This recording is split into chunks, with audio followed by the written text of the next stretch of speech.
Hello. Hello. Hello. Thank you for joining us here at the Watkins Museum of History. And hello to everyone joining us remotely as well.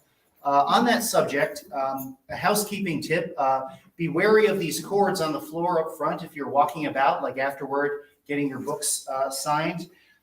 They're connecting us with the outside world, but they're also a tripping hazard. So just be careful there. Today, we're partnering with our friends at the Raven Bookstore to present author Tom Clavin. Mr. Clavin is a best-selling author of 25 nonfiction books on American and military history. I didn't know that. Sports and entertainment. He previously worked as a newspaper editor and writer, including for the New York Times, and as a writer for such magazines as Smithsonian and Men's Journal. He has received awards from the Society of Professional Journalists, Marine Corps Heritage Foundation, and National Newspaper Association. 6 of Mr. Clavin's books have been on the New York Times bestseller list. Today, he'll be speaking about his latest book, The Last Outlaws, The Desperate Final Days of the Dalton Gang. Copies will be available for sale and signing after the author speaks, courtesy of the Raven. So without further ado, please join me in welcoming Tom Clavin.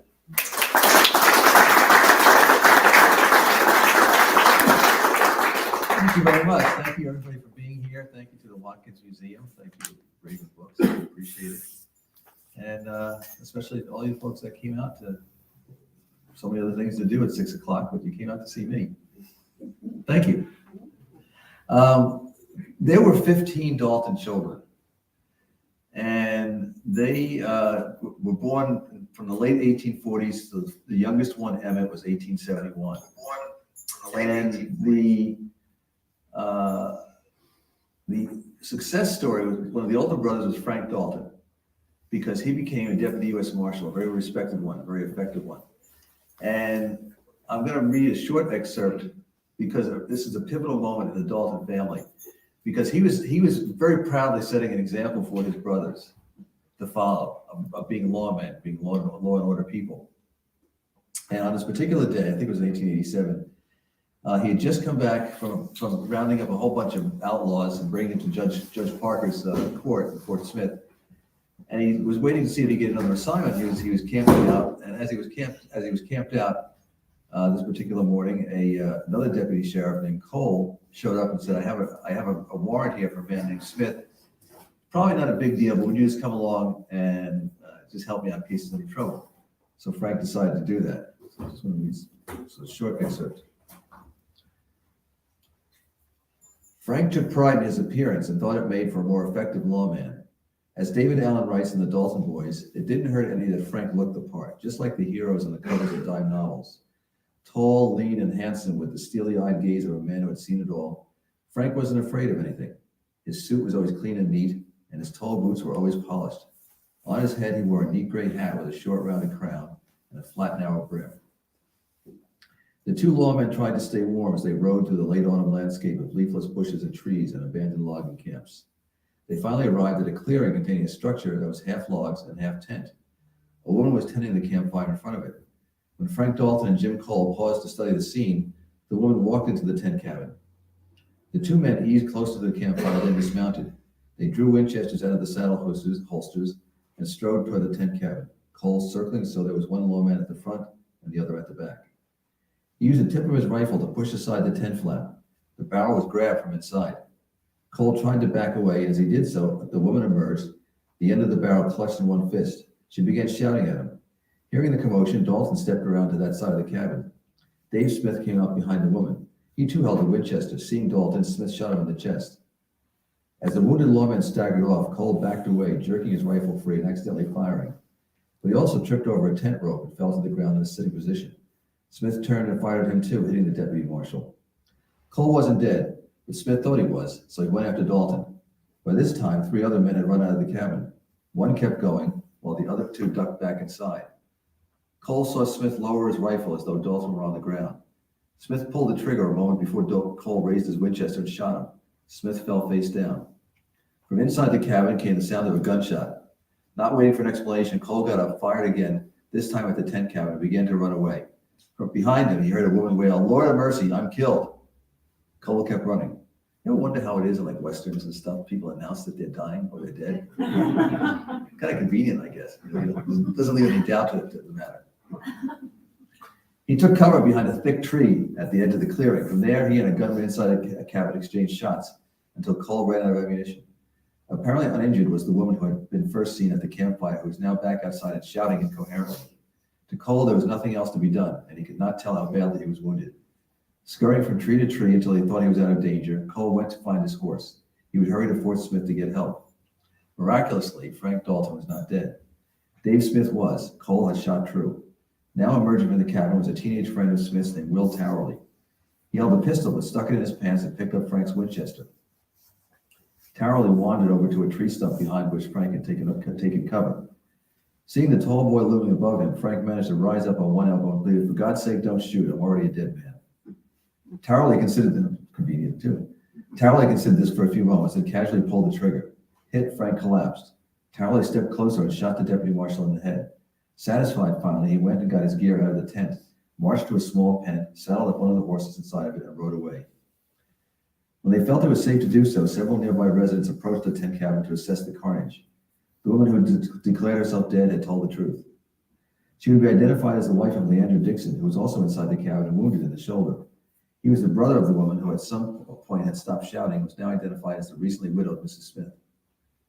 When a posse of lawmen from Fort Smith arrived, they chose to leave it to the relatives of Smith and his sister-in-law to bury their own dead. They carefully wrapped Frank Dalton's mangled body in blankets and began the grim journey to Coffeyville. So Frank's gruesome death was something that actually made the opposite impression he hoped on his brothers. They decided, why should we be poorly paid deputy marshals or lawmen of any kind and end up dying in such a violent way? Why don't we be the ones who do the shooting and do the robbing of the trains and the banks, and we'll be a lot better that way. That was a pivotal moment that really started things out for the Dalton brothers. Just to talk about the book and how it came about, as often happens with a book, how a book begins, for me anyway, is I'm researching one thing and I find along the way something that really interests me. Kind of one example of that is this is years and years ago, I was there on a book tour and made an appearance at the Gerald Ford Museum in Grand Rapids, Michigan. Anybody ever been there? Yeah, it's a great museum. I've been there a couple of times. And I was there early, and one of the curators said, "Let me show you around to see some of the stuff we have backstage, so to speak." And we're wandering around, and I noticed he has the stairway from that famous photograph of the people climbing up into the helicopter from the roof of the American Embassy. And I pointed out, I said, "That's the stairway." And I said, those are the last Marines going up the staircase to that helicopter to escape Saigon on the fall of Saigon on April 30th, 1975. He said, "That is the staircase in the famous photograph, but everything about what you just said is not true. Those are not Marines, those are civilians. That's not the embassy roof, that's an apartment building. And that helicopter was not an American military helicopter, but was chartered by the CIA. So otherwise, it's all true." So I started to do some research, and it ended up being a book called Last Men Out. So you may be familiar with it, but it's a book about what happened that day is that the operation to evacuate Saigon, the last people out, supposedly the last people out, was the American ambassador and his staff, and they got everybody out of the embassy, flew them by helicopters out to the fleet in the South China Sea. But left behind were 11 Marines. They were left on the roof of the American Embassy.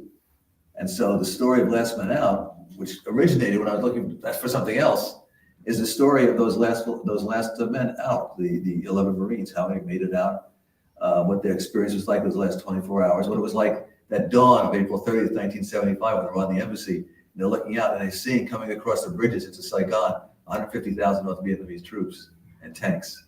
I mean, even for Marines, that's not good odds. So what got me interested, especially interested here, was the reading about the story of Coffeyville on October 5, 1892. Many of you might be familiar with that story. And I was not initially familiar with it. And I read more about it, and it was kind of remarkable to me what an event that was. I mean, everybody's heard of this, the gunfight at the OK Corral, and there's some other gunfights. But it seemed like the Coffeyville event had been overlooked, partly because it took place late in the so-called Wild West. It was 1892. I couldn't really explain it. And so I wanted to write a book in which the roads led to Coffeyville in October 1892, that climactic event. But then as I did more research, I found out that I saw in the Dalton family and the Dalton brothers a group of people who sort of represented what was happening at that time in the American West, the demise of the Wild West, the end of the Wild West. And certainly with the Dalton brothers, they were the end of the infamous brother groups. You know, there was James and Frank and Jesse James. There was the Younger brothers, Cole and Jim and Bob Younger. There was the Reno brothers. And then sort of like as a ghost of Wild West past comes the Dalton brothers, because they were past their time. It was past the time of the Wild West, but they became those kind of Wild West outlaws. And as it turned out, their mother, who had birthed all 15 of them, her maiden name was Younger. She had her cousins with the Younger gang. So you could say if some of it was in the blood or the DNA. I'm not sure about that. So the Youngers sort of represented the end of the Wild West. They were really intriguing characters in their own right. Bob was the ringleader. Grattan was sort of went along with things. Emmett fascinated me, and Emmett Dalton is the youngest of the Dalton children, and he followed his brother Bob like a puppy, which was not a good thing because his brother Bob kept coming up with schemes to rob banks and rob trains. And Emmett had a good head on his shoulders. He would say, that's really not a good idea, but I want to do it, Emmett. Okay, Bob. And that's how we sort of went along. I think that one of my books that some of you might be familiar with is a book called Tombstone. And one of the reasons why I enjoyed writing that book, other than it does tell the story of the OK Corral, is I put a lot of emphasis, I think, on the relationship between the brothers of Virgil, of Wyatt, of Morgan. There's also Warren Earp. There was James Earp in there, so there's another Earp missing. But the relationship of the brothers to each other and what their aspirations were, what their histories were, what their futures were, as it ended up being. And I found that interesting too with the Dalton Gang, because there was another brother named Bill. Bill was married, had a couple of children. He was out in California to be a rancher. He did not set out, so to speak, to be an outlaw, but he kept being drawn back in. When his brothers would say, "Bill, we need your help." "Oh, okay." And he'd keep doing things like lending them money and hiding at his ranch and scouting for them. Eventually, he became a full-time outlaw. That was his occupation. He formed the Doolin Dalton Gang. So there was like an offshoot of the Dalton Gang that's detailed in the book. How many of you remember the Eagles album? You know what I'm talking about. Yeah, Desperado. If you ever get a chance to revisit that album, I think it was in 1973, it's all about the Dalton Gang. Desperado, Doolin Dalton, Bitter Creek, which is one of the supporting characters. These are the names of songs that were on that album. So I thought, well, even the Eagles did an album on the Dalton brothers. How come they're not that well known? They're really not that well known, not as much as some of the other outlaw groups. So that was one reason I wanted to do it. And another reason why I wanted to do the book is, as I got into it, was to tell Emmett's story. Emmett was born in 1871. And for those of you that haven't read the book yet, the prologue, the way the book begins, is Emmett visiting his brother's graves in Coffeyville in 1931. And so Emmett sort of bridges that. Just a few years after the Civil War, he was born, all the way through the rest of the 1800s into the 1900s, really into the Depression and the new gangsters, the gangsters of the 1930s. And so his story really fascinated me. I don't want to give away too much about him just yet, but that interval of Emmett's life, he represented that big transition from the Wild West to a different society in America. As I get into the research a little bit more, one of the things that really got me going was I found out that there was so much interesting characters that were They come on stage. I like this in books where I can sort of, some people may disapprove, but so far not too badly, where there's an interesting character and I'll take a little time to tell his story or her story, depending on what the character is. It could be a character like Belle Starr, the female outlaw. Could be, her story is told a little bit of a detour there. In the case of the Last Outlaws, I do that with, for example, Judge Isaac Parker, the hanging judge. Has anybody been watching the Bass Reeves show that's on television? You have? But I've only seen the first episode. I haven't seen any more than that, so I really can't tell if it's good or not. I hope it is. I'd like to watch it. Yeah. Yeah? Yeah, it's all right. But Judge Parker, the hanging judge, is a character in the show. He's played by Donald Sutherland. Yeah. When I speak about little detours, I thought, well, Judge Parker was known as the hanging judge. If you're a hanging judge, you must have a hangman. Well, who is Judge Parker's hangman? So I decided to do some research into that. And there was a man named George Melodon, who was, does that name ring a bell? George Melodon? Yeah. He took his job very seriously. He was a professional executioner. And he probably killed more men, executed more men than anybody else in the United States history. He had special solutions. He rubbed on the ropes. They had to be cut to a certain length. They had to be a certain width. There were all kinds of measurements taken. He was to be a professional in his mind was that when that trapdoor lowered, the prisoner died immediately. You know, he thought it was very embarrassing and unprofessional to have somebody dangling at the end of a rope, which happened many times because a lot of people did hangings, didn't know how to do hangings. But Melodon was a fascinating character. He did this for decades. He was Judge Parker's hangman. So I go to some of his background. Another one of my favorite characters in the book is a man named Bill Tillman. And that might ring a bell to some people. Bill Tillman was a lawman for many, many years. He was in Dodge City for a while. He's a character in the book Dodge City. And then he ended up being deputy U.S. Marshal.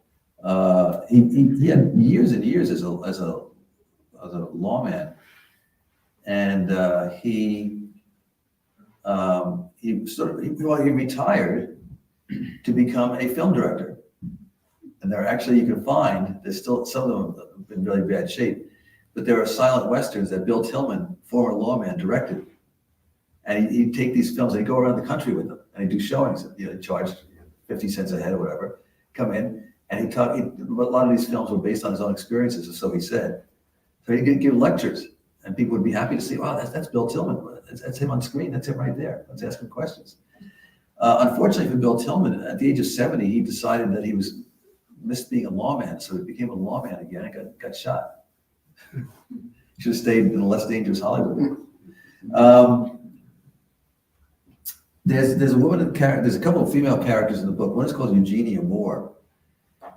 And I say in the book that there's some doubt as if she actually existed. And who was she? She was like the spy. She was the girlfriend of Bob Dalton and sort of like a spy for the gang. She would get information about what payroll was going to show up at what bank on a certain day, what train carried what money or what kind of safe. And she would feed this information to the Daltons so that they would know which train to stop out of any of the trains that were running that particular day or night.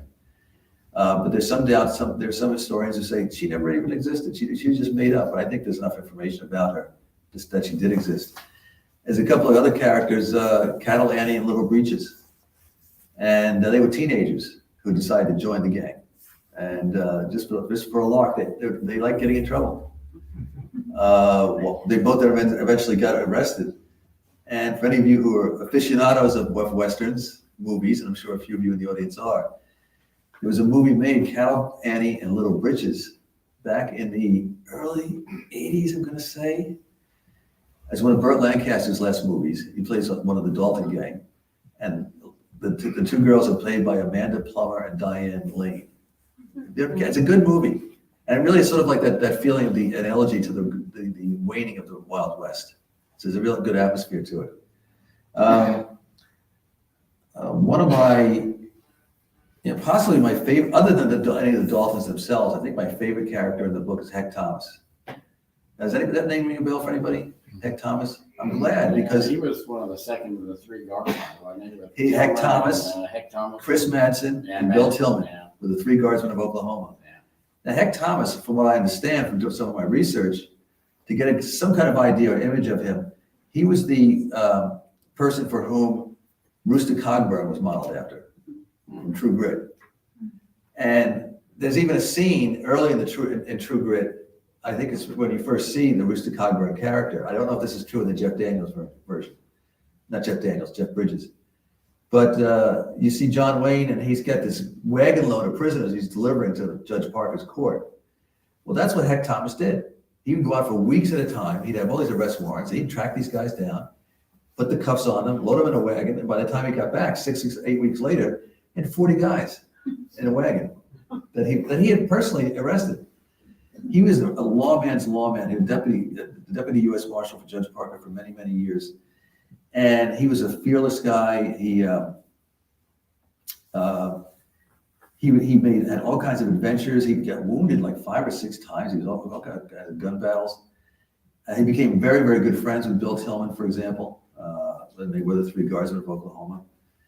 And I loved spending time with Bill, with Heck Thomas. And he, to go into his background too, he was born in Georgia, and he went to the Civil War when he was only 12 years old. His father joined the Confederate Army, off to war, got wounded, went back home to recover. When he went back again, he took his 12-year-old son with him to be a courier. So Heck Thomas saw a lot of stuff that no 12-year-olds had seen as his service with the Confederate Army. Some of this is detailed in the book. But he's one of my favorite characters because he decided that the Daltons he was gonna end the Dalton Gang, subsequently the Doolin Dalton Gang, and he was relentless. And one of the reasons why Coffeyville happened is because they kept looking over their shoulder and saying, Heck Thomas is getting closer. Heck Thomas is getting closer. We can't let Heck Thomas. I mean, it's larger than life character. You get this big lawman was coming after them. Let me discuss Coffeyville. Some of you might already be familiar with the story. The Daltons had been actually, considering that they were an outlaw gang that belonged in the 1870s, and it was 1892, they were rather successful. You know, they did rob trains and get away with it. They did rob banks and get away with it. Sometimes their cast of characters would alternate. You know, sometimes one guy would be Bitter Creek Newman would be part of the gang. Sometimes another Bill Dillon would be part of the gang.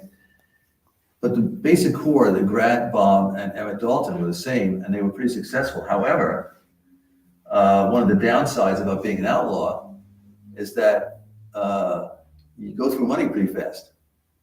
There's no 401k that you're investing in, you know, for your retirement years or anything like that. So they have to keep doing more and more jobs to get money for their, you know, lifestyle, outlaw lifestyle. And they were also realizing, you know, Bob was the leader of the gang, but he wasn't the brightest bulb. But even he realized that their days were numbered.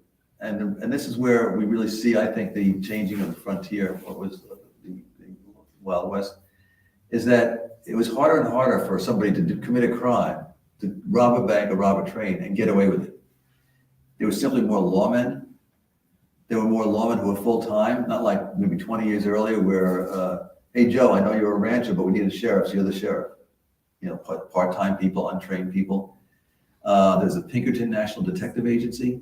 By 1890, it was a national agency, so if there was lawbreakers that they were looking for, there were actually detectives right on their trail. Probably the most famous one was a guy named Charlie Siringo. That name might ring a bell.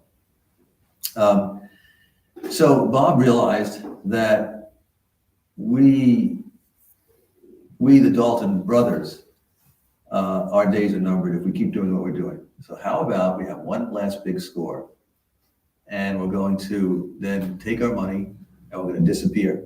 They even talked about leaving the country, going to South America. And he selected Coffeyville for good and not good reasons. Coffeyville was a bad choice because many people in Coffeyville knew the Dalton family. The Dalton family had grown up and spent some years in and around Coffeyville. Frank Dalton was buried in Coffeyville. So it wasn't like you're gonna sneak in there and nobody would know who you are. Even though, and it's kind of funny, the day of the Coffeyville robbery, they rode into town wearing fake mustaches and sideburns, thinking that was gonna disguise them. Yeah, in fact, on their way in, they passed a couple of people who said like, "Oh, hi, Bob. Hi, Emmett. What are you doing?" "Oh, we're just gonna visit Coffeyville," with fake mustaches and sideburns on, and with Winchesters and guns. So they chose to rob two banks at the same time in broad daylight. And the banks, they thought, well, not too bad because the banks are across the street from each other. Bob's plan was they were going to tie up their horses at a hitching post, which is right outside one of the banks, go into the banks. Very important point to make. In Coffeyville, people didn't carry guns. There may have even been an ordinance, a town ordinance saying you could not carry a handgun or any kind of weapon in the town. Even the marshal did not carry a gun. And Bob knew this, so he figured, well, okay, we'll be the ones with the guns. And if anybody tries to stop us, we'll just flash our guns at them and they'll all just run away and we'll take all that money that's in the two banks and we'll ride away. Then we'll quit this criminal enterprise. So that was the plan. And on October 5th, 1892, Emmett, Bob, and Grat, Bill Power, and Dick Broadwell came into Coffeyville with their fake mustaches and everything. And they went to the two banks, and Bob and Emmett went to one bank, and Dick, Broadwell, Bill Power, and Grat and Dalton went to the other bank. Now,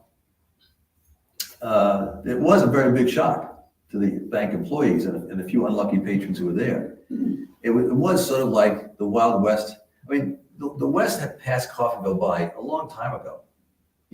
What the remnants of the Wild West at that time were maybe Utah, Arizona, New Mexico, not southeastern Kansas.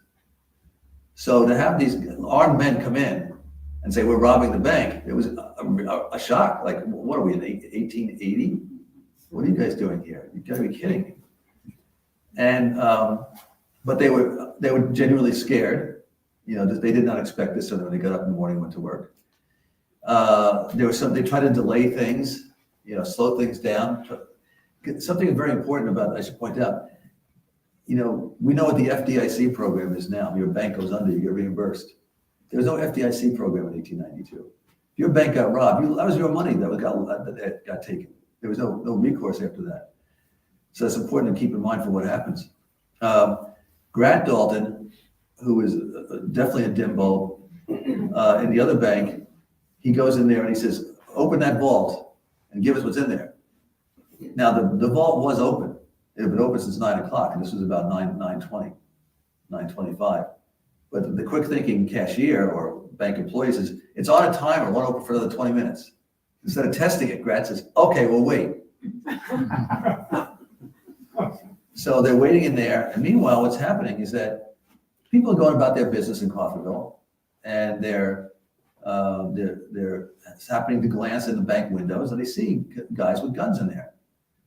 And they look again, and they say, somebody's robbing the bank. And then they would say, so much for the disguises, the Daltons are robbing the banks. So they did the opposite of becoming intimidated and running away. And again, I think because they realized it was their money that was in jeopardy here. They did not carry guns, but the hardware stores did. So they started running into the hardware stores and grabbing shotguns and rifles and pistols off the racks, off the shelves, ammunition loading up. They set up barricades across the street from the banks. And when the Daltons tried to leave the banks, all of a sudden this hail of gunfire. Like, what the heck is this? I always compare it to like at the end of the Butch Cassidy and the Sundance Kid. They didn't know that outside all these Bolivian soldiers were lining up. And then we walked outside, like, boom. That's sort of like what happened here. So shots, dozens and dozens of shots are being fired. And the Dalton, I should point out that the Daltons did not realize that the street was under repair. There was no hitching post in front of the bank. They had hitched their horses down at the end of an alley, which became known appropriately as Death Alley. And they're looking, they can't go out the back door, they can't go out this door, they can't go out this door. Bullets are flying through the glass windows. And as you can imagine, the employees and the patrons are clinging to the floor, hoping nothing hits them. And the citizens are all, they're like, okay, we're ready for you. Come on out. Try it again. Try it again. So I want to read you something that takes place at this rather significant juncture in the story.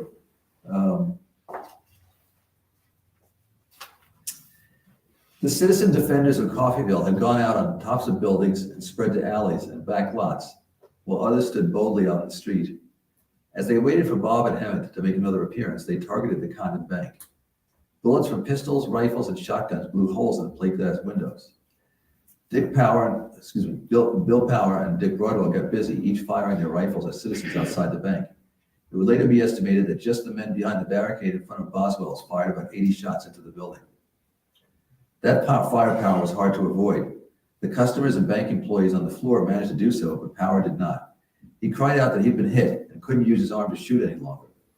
Broadwell was not going to just stand there and take it. The plate glass on the southeast door was still intact until he put his rifle against it and began firing. He was aiming for Parker Williams on the barn dollar awning. He missed, but it dawned on Williams that he would have a longer lifespan if he got off the awning. Grat was done with robbing. Now he had to focus on getting his two companions and himself out of there. Bob had to be having similar thoughts as the gunfire became more intense. He made his way back to the First National's front door while Emmett, holding his Winchester under one arm, tied a string around the opening of the money sack. Bob peeked out the door and spotted Charles Gump and his shotgun standing by Isham's awning post. Bob took aim at his Winchester and fired. The bullet struck Gump on his gun hand and then the gun itself, shattering the shotgun. Several men appeared and helped the wounded man into the shop. Gump soon had company in the hardware store. An employee, T. Arthur Reynolds, with one of the shop's rifles, rather rashly stepped out onto the sidewalk and began shooting at the southeast door of the Condon Bank.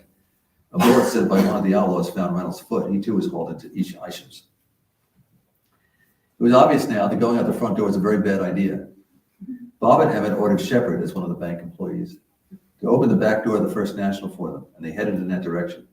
At about the same time, carrying a pistol, Lucius Baldwin, the 23-year-old from the Breeden Brothers store, ran out the back door of Isham's into the alley running behind the bank. Bob and Emmett saw him as they stepped out of the First National. They leveled their rifles at him and told him to stop. The bold Baldwin did not. His pistol held at his side. He continued his approach in the alley. But before he could get off a shot, Bob, aiming his rifle from the hip, fired. The bullet hit Baldwin on the left side of his chest and came out his back. As the Dalton brothers ran to the north entrance of the alley, Emmett carried the heavy grain sack. He struggled to keep up with his older brother. "You hold the bag," Bob had told him, "and I'll do the fighting." They had to reach the horses. With luck, Grat and two other gang members were doing the same thing. In any case, as the newspaper editor David Elliott intoned in his narrative, it was then that the bloody work of the dread desperados began. So what I read to you is not the peak of the Coffeyville battle. It's sort of like as things were getting more intense, because what would end up happening, and I don't want to give away too much of the story, there were 8 people dead when the shooting stopped. Miraculously, there were not more dead because at some point people were just firing indiscriminately. It's surprised that citizens didn't just kill each other. 4 of the residents of Coffeyville died, including the marshal. And Grat was killed, Bob was killed, Bill Power was killed, Dick Broadwell was killed. And there's a part in the book that I thought was kind of poignant. I mean, misguided, but poignant. Emmett, again, who was the youngest one who idolized his brother Bob, he actually managed to get onto a horse. And he thought he saw a clear path to get out to a side alley and get away from all the shooting and fighting that was going on. But then he saw his brother Bob lying on the ground. And so he goes over to his brother Bob, and he doesn't know his brother Bob's already dead. He thinks maybe there's a chance he's still alive. He keeps reaching down from his horse and trying to pull Bob up across his saddle to ride out of town. Now, by this point, Emmett's the only one left. He's the only outlaw left. Everybody's shooting at Emmett. And he between bullets and shotgun pellets, he got hit 23 times and survived. In fact, in the book, there's a photograph of Emmett taken to the doctor's office across the street where he was dragged. They thought they made him comfortable because they thought he was going to die. But a couple of doctors worked on him, and he survived. Emmett, I guess I should mention it, it's kind of amusing. Emmett did not get convicted for killing anybody. He claimed he didn't kill anybody, and maybe he didn't. Who could tell who killed who? All that firepower. So his sentence was something like 20 years for robbery and other related charges. He served 14 years of that sentence, and he got out and he moved to Los Angeles, where he put some of his outlaw tricks to good use because he became a successful real estate speculator and movie producer. He went to Hollywood. Different kind of racket. They steal your money in a different way. So, to me, the journey to Coffeyville turned out to be much more interesting than I expected it to be. The climactic moment is Coffeyville, yes and no. Because it was after Coffeyville, when Bill Dalton came to identify his brother's bodies, that he went full-time outlaw, and he teamed up with Bill Doolin. And Bill Dalton and Bill Doolin formed another gang that took up where they left off. And there's some of the stories about some of their adventures. But the path to getting to Coffeyville became much more interesting to me because of the characters, because of really what the Daltons represented. When the Doolin Daltons and the Doolin Dalton gang were gone, that was it. I mean, for better or for worse, that was it for as far as the outlaw bands of the American West and some of the American Midwest, which is mostly where they operated. And so there's kind of a guilty sadness about that because some of us have this romantic notion of the outlaw. I mean, certainly that's I think a lot of the Eagles albums gives that kind of sense of that. The whole song Desperado, you're out on your own. You can't change your lifestyle. There's something the lonely man who keeps riding on. So there is that, but I thought that the whole story of Coffeyville and my book was not only about an action-packed, there's a lot of action-packed scenes in it, but I think it really feels like there's an ending of a very important part of the American West, not only physically, but psychologically. So I hope you brought questions. Thank you.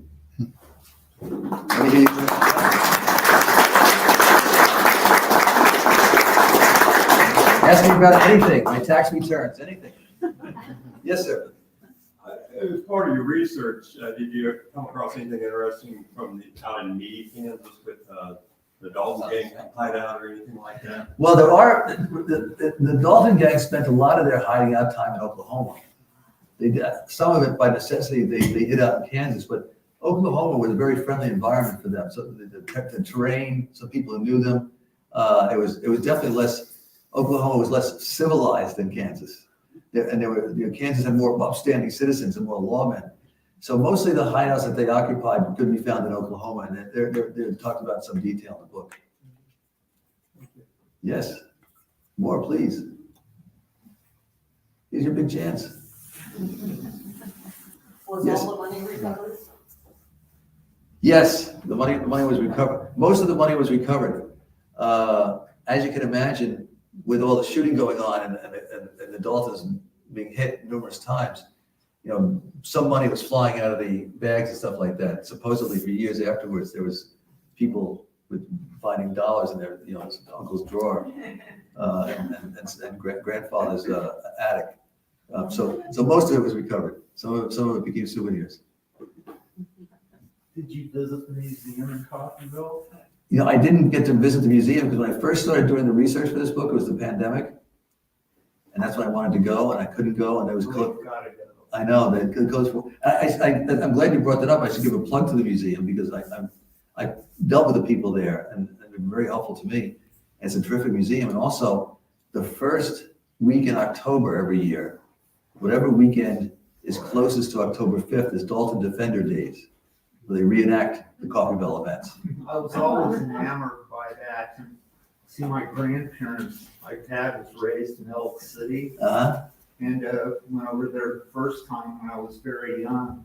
And then 1976, when the Eagles album came out, I got more enamored. Yeah. And went back again, and they had torn down the two banks they robbed, it was the Condon Bank and The First National, yeah. And they were selling bricks from the Yeah. Condon Bank. And I Yeah. had that, and I don't know what I did with it. Yeah. But I mean, it's still a really cool place. They Yeah. have gun belts and pistols and Well, rifles. the irony was the whole event took place because they were trying to take away the money of the Coffeyville citizens. And now, for decades afterwards, they make money from the event. They profited from this. Well, I always heard they were trying to outdo their cousins. I'm glad you mentioned that. That's a very, very good point. I forgot. I wanted to mention that because they were related to the Youngers through their mother. And a huge event that sort of ended the Younger gang was when they and the James brothers tried to rob the bank in Northfield, Minnesota. And that event went really south for everybody, and especially the Younger brothers. Cole, I think 3 of them at least that I know of, ended up in prison. Cole, Jim, and Bob. What's that? Cole, Jim, and Bob? Cole was released from prison eventually. I think one of the brothers might have died in Bob prison. died. Bob died, and then the other one, Jim committed suicide. he committed suicide because he wanted, that's it, it's in the book, he got out of prison and he was trying to live, I guess, a straight life. And the research that I saw said that he fell in love and wanted to get married, but the conditions of Married, and his, they said no. the conditions of his parole was he couldn't get married, so he committed suicide. Well, Cole's buried in the cemetery in East Summit. Oh, yeah? Uh-huh. This- Right by Kansas City. There's a little footnote in the book. I love footnotes. I love the little footnotes in the book. They come up with some different stories, little sidebar things. Cole Younger is credited when he was in the prison. He started a prison newspaper. And he's credited with that's the longest running prison newspaper in the United States. So there's a thin line between journalism and being an outlaw. I know that. Are we gonna get out of here with our wallets? Yeah. I thought you checked them at the door like guns. But there's again these little sidebar things. I just want to mention one more. When Heck Thomas was the one who tracked down eventually Bill Doolin and killed him, and he was buried in a cemetery. And next to him, if you visit his grave now, next to him is a guy who was killed about the same time as Bill Doolin, but he wasn't buried until 66 years later. The reason why is his body was preserved and taken on as a circus exhibit. For years and years and years, he was roaming the country, and then he got sold. Then he was in a doctor's office for a while. Then he disappeared. The body disappeared, and sometime in the 1970s, the crew doing the $6 Million Man TV show with Lee Majors was going through some boxes in a warehouse to see if they could find any useful props. They opened up a box, and there was this guy's body. So he was finally buried 66 years later. I mean, you can't make this stuff up. So that's one of the footnotes in the book. Anybody else? Have you spent much time down in southern Kansas and northern Oklahoma? Not as much as I would like. I've been there. I guess because of some of my books, I've really had the good fortune to spend more time in Kansas than I probably ever expected to, because Dodge City. I remember driving one time to visit Dodge City, and I rented a car in Kansas City and just drove across the state, which I think is an absolutely beautiful state. I enjoyed that drive. And so if any of you have done that drive, you know when you get about 100 miles, I think, east of Dodge City, all the wind turbines, that Dodge City is known as like the windiest place in America or something like that. So I wish I had a chance to spend more time, especially since several of my stories or characters are based there. My former business partner grew up in Dodge City, and he told me that there was a whole underground underneath the town that had brothels and bars and things in that. And I don't know if it's true or not, because we used to bull crap each other all the time. Yeah. But it sounded kind of fascinating to me. It did. You kind of wonder why they had to go underground, though, because this was pretty well known that there were brothels and places of ill repute. It's occupied by soiled doves. I wonder if it was a prohibition. Could be. It could be. Yeah. Could be. All right, if there are no other questions, Could you share with us any tentative plans for the future? What does the future hold for you? Well, thank you for asking, Uncle. As some of you may know, I do books with Bob Drury, my good friend Bob Drury, and our last book came out last year called The Last Hill, about the Second Army Ranger Battalion in the Hurricane Forest. And we did a book before that called Blood and Treasure about Daniel Boone. And we our next book, which will come out next May, goes sort of back to early American history. The book is called Throne of Grace, and it's about Jedediah Smith. And Jedediah Smith we hope that this book will bring him to the attention of the people. He was a great explorer in the 1820s. He was, Lewis and Clark went from basically St. Louis, St. Charles to the Pacific and back that one time, which is an amazing accomplishment. Smith crossed the country 3 times on his explorations, each time taking a different route, encountering all different kind of Indian tribes and other people, and French trappers and Canadians and stuff like that. So Throne of Grace, which is a line from a letter that Smith, towards the end of his life, wrote his brother. He was killed in a fight with Comanches when he was only 31 years old. And I think that's probably one reason why he didn't live long enough to write his memoirs or to have people write about him. And he got lost to history, which is too bad because his adventures are absolutely fascinating. So hopefully people think that way when they read the book next spring. Yes, sir. Yes, ma'am. Have you considered a book about Lawrence with the Montreal Raid? I got an email about that a few days ago, just by chance. And I know that was July 63, I think. August 63, okay. August 21st. Yep. And I write about that, not extensively, but a good amount in my book, Wild Bill, about Wild Bill Hickok. Because he was kind of mixed up in that whole business in a way. He was living in Kansas at the time. And he was a very young man. This was before his gunslinger days. So I don't know that I could, it's a fascinating story, there's no doubt about it. I don't know that I could bring more to it than what I did in Wild Bill. I'm sure somebody else more competent could make a book. There may be a very good one out there, I just haven't researched it. But it would make a great story. Yes, sir. Are you speaking anywhere else in eastern Kansas or in Kansas while you're, I assume, promoting your book or on a tour promoting your book?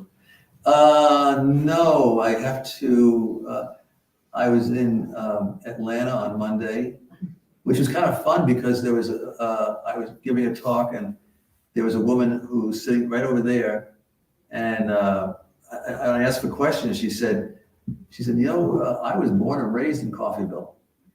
And my fear was she was going to say, and your book is full of crap. But thankfully she said, I haven't been back there in many years, but reading your book made me feel like I was home. So I said, oh, thank you, Grandma. That was very nice. And I was in Jackson, Mississippi last night, and here, of course, tonight. I think I'm here. Whereabouts? What? Jackson. Oh, yeah. Jackson. He said Jackson. Lumeria Books in Jackson. And then I'm going to be in St. Louis tomorrow and another St. Louis event on Friday. And then hopefully I get to Yes. Yeah. Although I do find it's often the case that I might be making an appearance for one book and people will say, can I ask you a question about Dodge City? Can I ask you a question about Wild Bill? Which is perfectly fine because, I used to tour more regularly, but then the pandemic put everything off kilter, so that kind of ended things. So I like when I do get to tour and speak to people and be with people, I love asking any questions you want because I don't know when I'm going to be back again, who knows? So, but I think, have you set something up so I can go over there and sign books in case anybody wants them? Oh, that's my spot? Okay. Well, thank you again, everybody.